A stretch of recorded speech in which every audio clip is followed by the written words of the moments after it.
Welcome to the World Builder's Anvil, episode 172. Enter the Krynn. Don't know where to start building your fantasy world? Do you need more? Does it make sense? Forget any worries and become a crafter of imagination.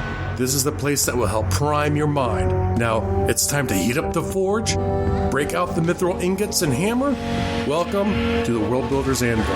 I'm your host, Jeffrey W. Ingram. Let's sup from the mug of Java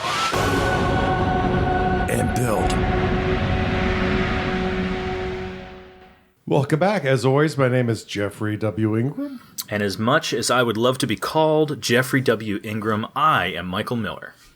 Yes, I mean, you're stuck, I think, with most people there just wishing they were me. Yeah, I gotta tell you, it's. I'm not lonely, you know? There's a lot of us. Yeah. And you might feel a little bit lonely this episode because we're talking about one of my childhood passions. And Wait. Let me guess. Underwater basket weaving. Wait, that makes show notes. Tricycle fender smashing. Tricycle derby was the original, but I'm now changing the show notes. We're now going to talk about the world of Krynn. The world of Krynn. Those are for those of you who are not complete D&D geeks like myself, you might be more familiar with the series set in this world, which is called Dragonlance. And for those of you who are not familiar, you're in my camp. I've heard of Dragonlance, but I've never read this. Yeah. And if you want to go back and read the original trilogy and then the subsequent, I think it was another trilogy called Time of the Twins. They were both excellent. I don't know how many hundreds of novels are actually set in this world. Hundreds? There are a lot. I would imagine there are around 100. Having not read any of them, what my plan is I'm going to go down the show notes and just try to change the subject on every bullet point. So you just go ahead.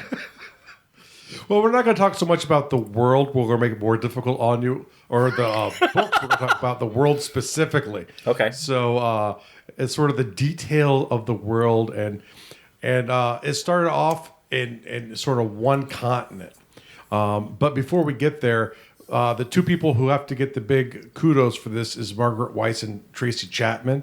They were the writers who came together and created this world originally, or at least the first trilogy of books. I'm sure they probably worked with some of the D&D folks on the actual world itself. I don't know if they completely created the world for D&D as well, but I do know that, I mean, if it was not for them, no one would have probably ever heard of Dragonlance. But it is a very fun setting. It's a dystopian fantasy world, which people don't think of fantasy worlds as dystopian or utopian, but it's essentially at the setting of the first trilogy, the world's at constant war. And so really a lot of what you read about in the books is kind of the price of war, right? They have some interesting things. One of the most interesting things to note that I can remember from playing the world when I was a kid, and I actually thought it was kind of goofy, but it's still worth note because it was their jab at economics, and essentially steel became more valuable than gold. So they use steel pieces instead of gold pieces. I thought that was a bit pointless, but well, I could appreciate their argument for it. I could understand if steel was more rare. On Earth, steel is not more rare than gold. Yeah, I don't think so because, I mean, you have all the knights who are in steel, all of the steel weapons. So I don't think it was more rare. I think their argument being was because everyone's mobilized for war all the time. There's so much being used, the value goes up. But even if that's true, I would imagine they probably still would not trade in steel because they need it for the weapons. Well, that's my thought. It seems to me if they were using that as the currency, it would actually remove steel from their ability to make it. But I appreciate it because it was one of the ways to talk about the price of constant war and how things that are sort of constant here on Earth are different there because of the constant nature of the war. And so it's one of those, like, you know, I sort of extended my reality for them. And I bring it up because it's something that always stuck in my mind. So now what kind of spaceships did they fly? None. There were no spaceships. Oh, It was a medieval fantasy setting. And so what kind of computers did they use? None. Still stuck in medieval fantasy, even though you could argue computers are older than the Middle Ages, so they could have possibly used things that are computers. We just don't call them that. There are devices that have been found from, back in the Hellenistic period that have been determined to be computers, and we just don't exactly understand them. Now, is that to say something that they used as a means of computation, and subsequently they're calling it a computer, i.e. an abacus? No, even though you could argue an abacus is also a computer. This thing is like a super complex dial machine, and they think it has something to do with astronomy. Is that hexagonal sort of thing, that almost ball-like? I think so. It's been a long time. Or is it a dodecahedron, maybe? I'll see if I can actually find a copy of it, put in the show notes, because I can't remember it specifically. I've seen pictures of it. They recovered it from an underwater wreck and restored it. And I think we're talking about the same thing. I think we're talking about the same thing, yeah. But I don't think we actually know what it's used for. But I have people made an argument that it was the first computer, or at least the first one that we know of. But I would argue with Michael that an abacus really is. I know what it's used for. I just think scientists are lazy, so I'm not going to just tell them. They should figure it out on their own. Yeah, it's pretty obvious. I mean, really, if I keep giving them all of their answers, like, how are they going to earn their degrees for real? For reals. I got tired of that in the 80s, man. Ancient computers, there's more likely to have been ancient computers than ancient aliens. So that's always good to take a shot at ancient aliens while we're in an episode. So one of the first things I like to look at is sort of the land masses. And I didn't realize how big Krynn had become. Like I said, there was the first continent, Ansalon, and that one was sort of the setting of the first trilogy. And very quickly, and I did know of a second continent that had come in called Taladas. And I knew of those two, but I guess it had grown up to 5 continents big with 5 oceans. So this world was roughly a super Gaia.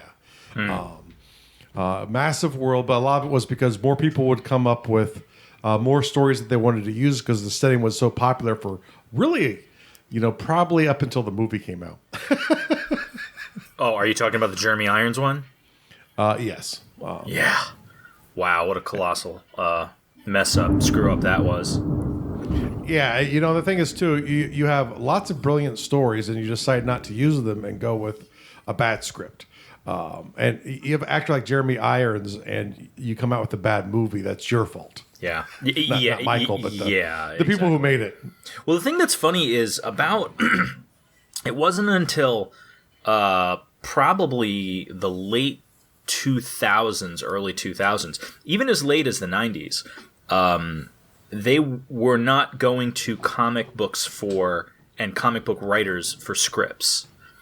Kevin Smith talked about it when they were going to him for a Superman story because he made Superman jokes in the first Clerks movie.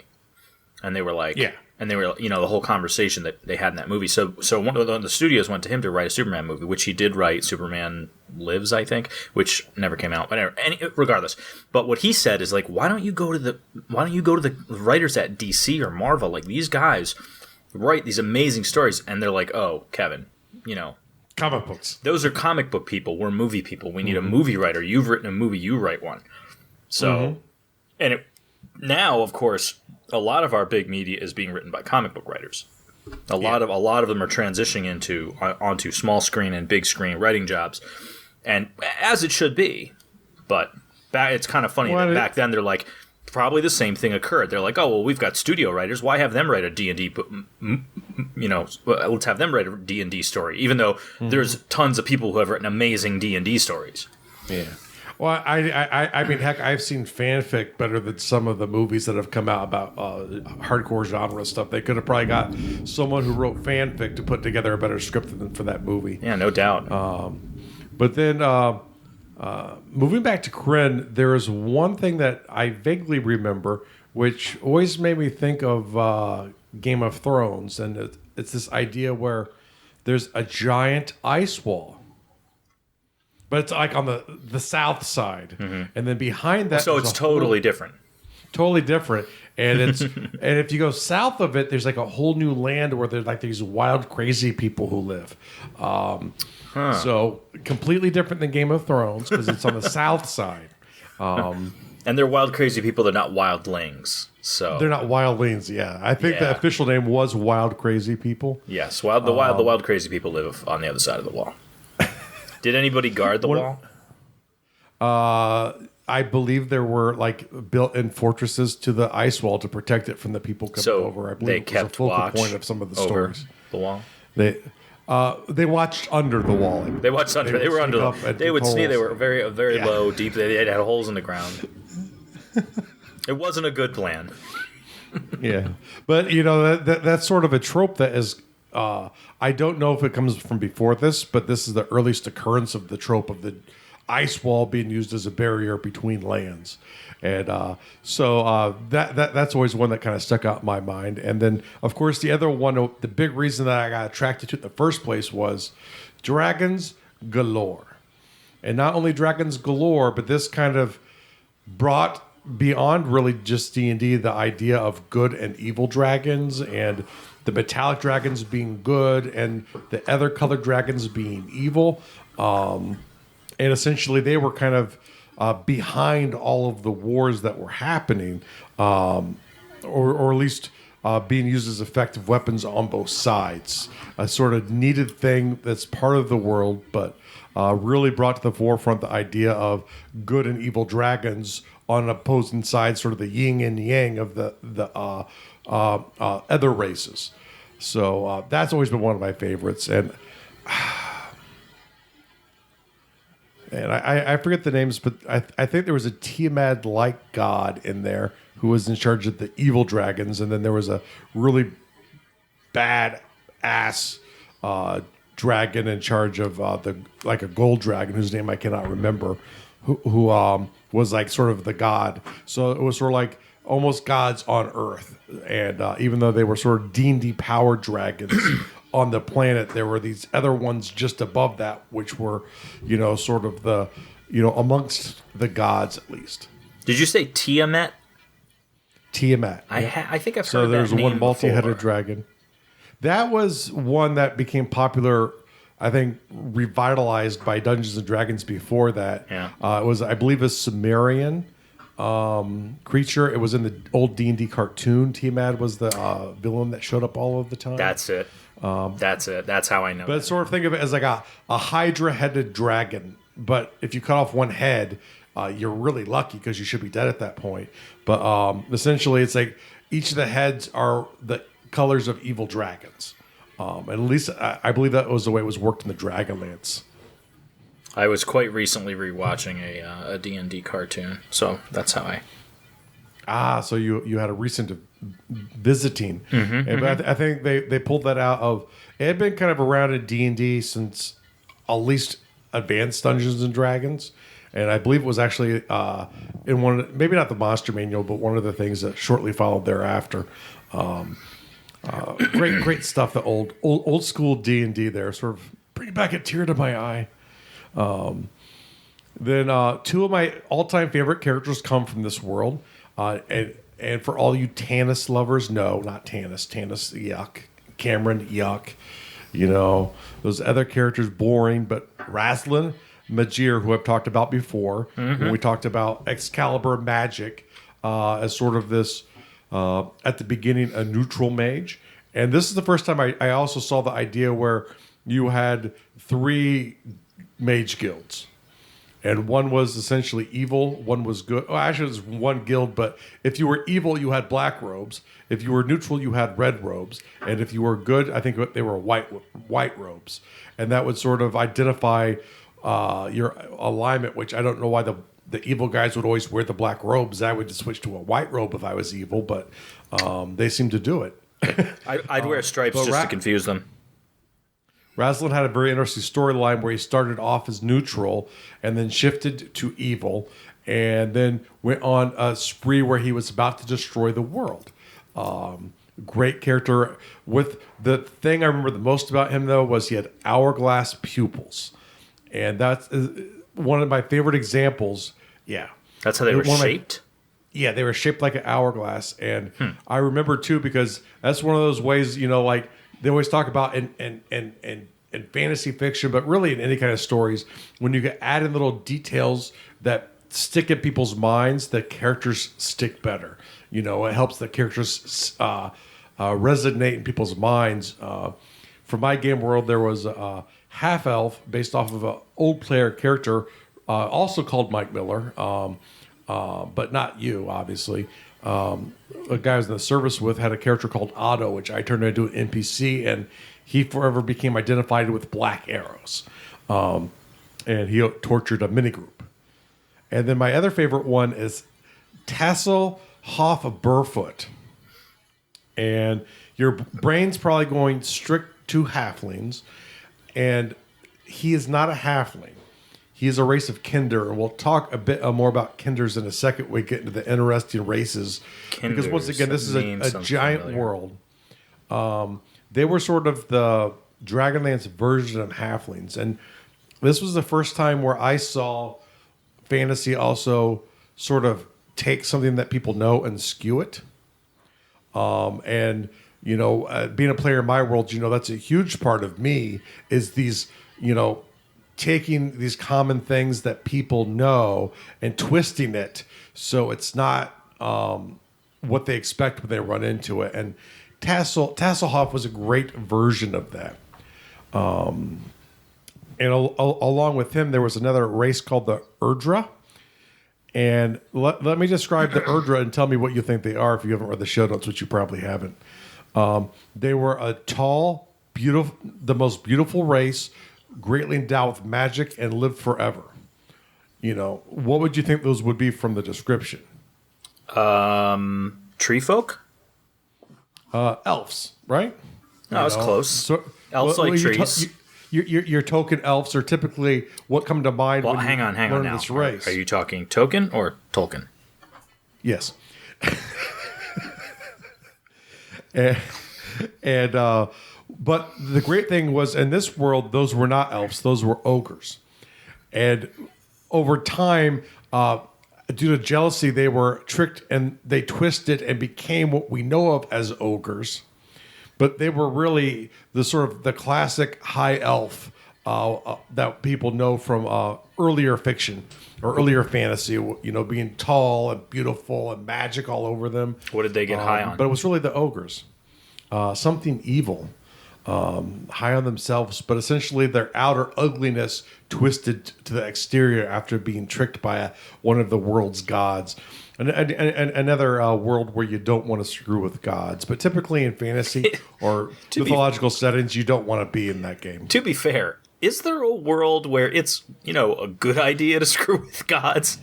I mean, I've never read about one. I've never heard of that. Yeah, and definitely in fantasy and in mythology, that's usually when you get caught up into a god's game, you're going to have a bad day.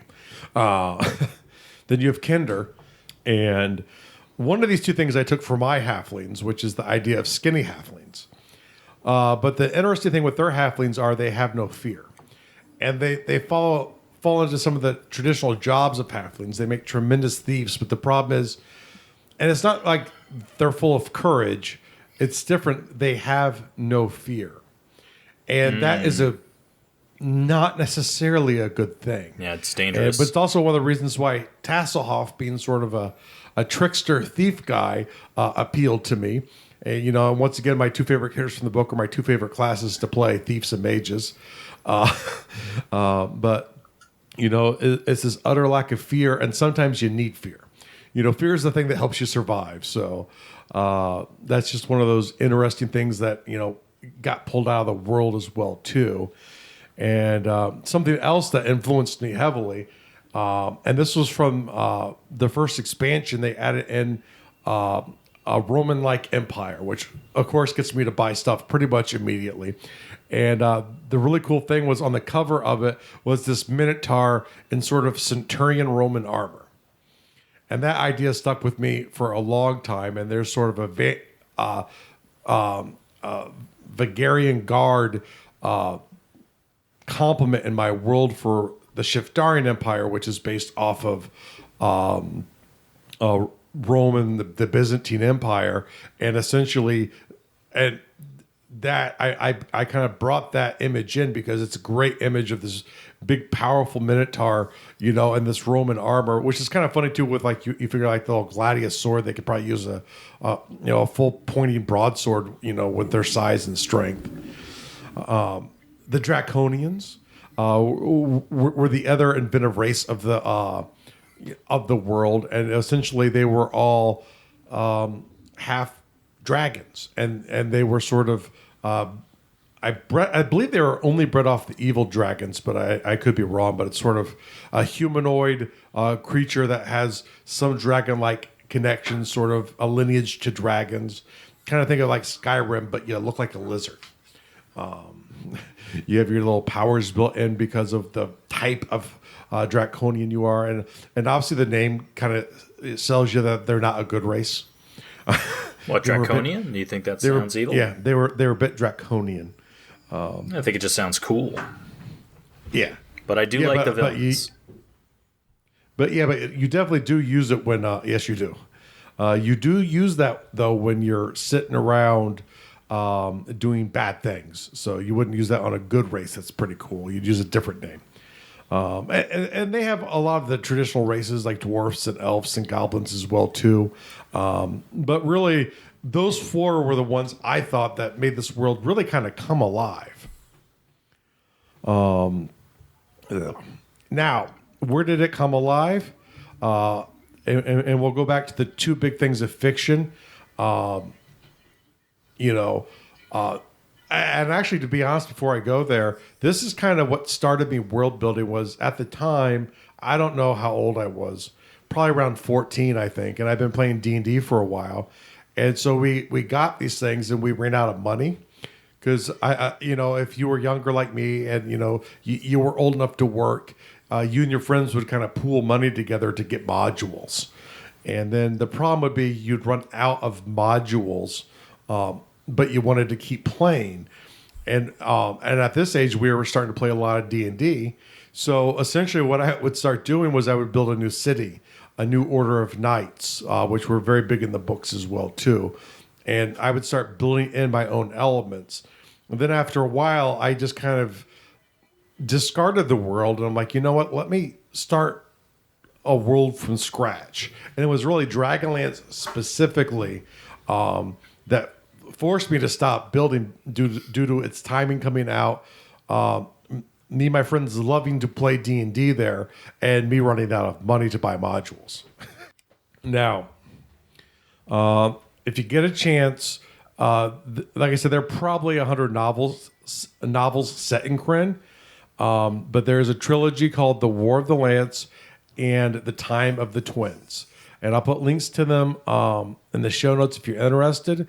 Those are the two ones that I thought were really good. And I've not reread them in years, so I don't know if it was good because of my age. But I know it's like my mom really loved them. And it actually got my mom to start buying all kinds of D&D and fantasy books, and she would just give them to me afterwards. So I owe this a lot of my fantasy was fed because of this world. So really, if you get a chance, go check out some of the fiction. I don't think they've relaunched Dragonlance since Wizards of the Coast have bought it, so it's probably not. You probably can't play it directly in the newer D&D. But if you get a chance to check out some of the old source books, definitely do. There's just some neat stuff in the world. I don't know about all of the continents, but at least those first two were really compelling when I interacted with it.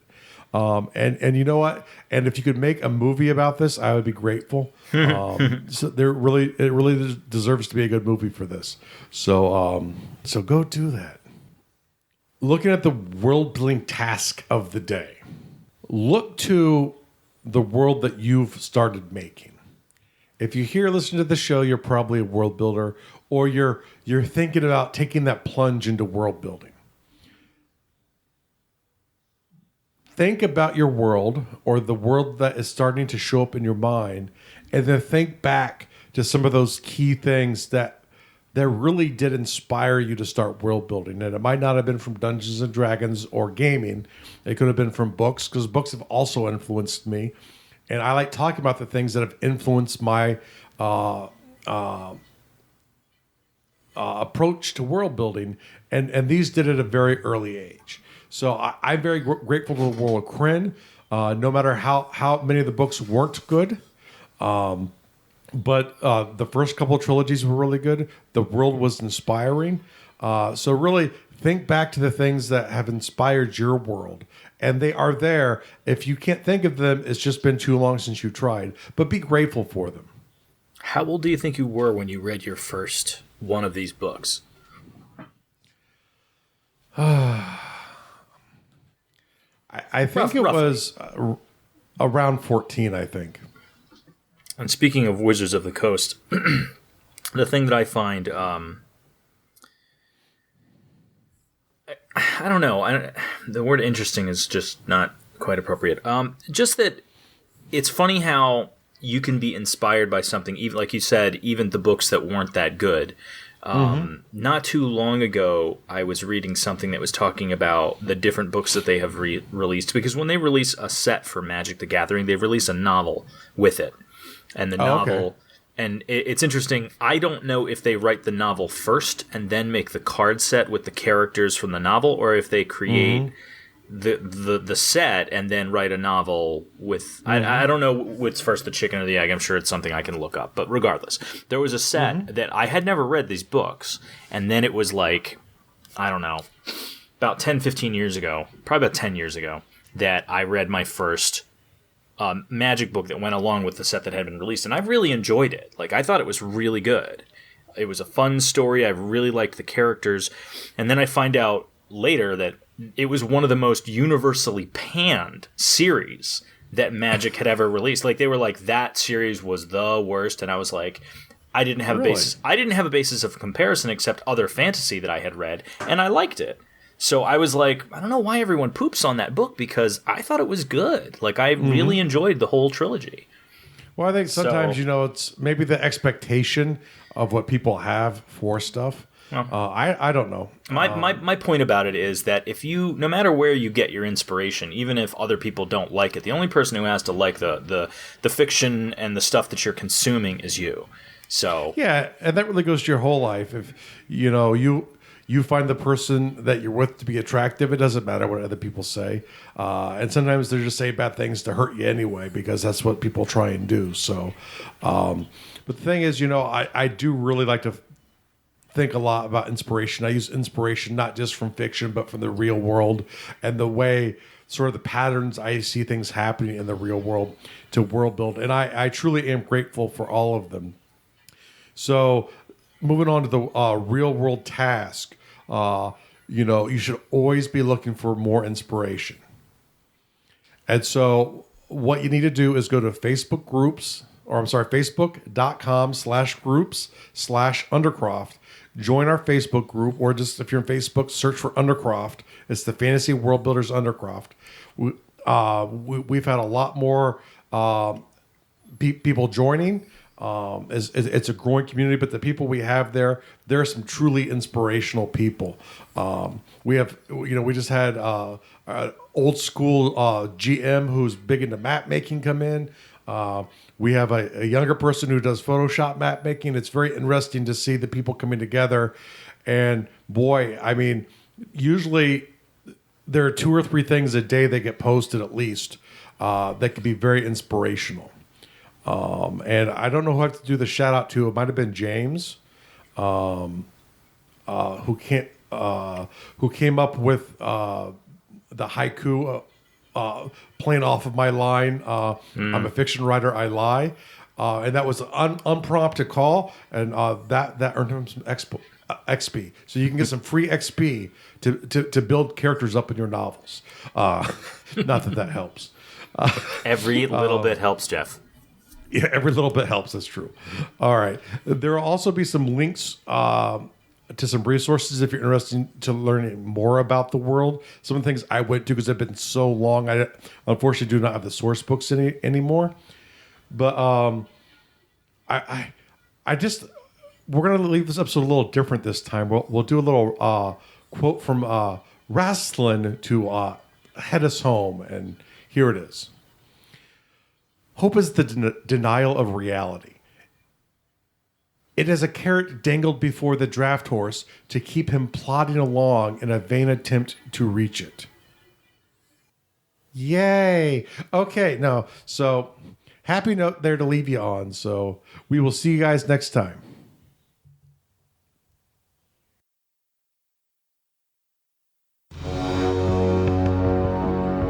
Thank you so much for listening to the World Builders Anvil. We would love it if you would share the World Builders Anvil with 2 of your friends, and so would they. If they are unfamiliar with podcasts, then you get to introduce them to the wonderful world of podcasting by showing them Stitcher or iTunes, or, best of all, just send them to our website, www.gardul.com. That's GARDUL.com. Now strike while the mithril's hot.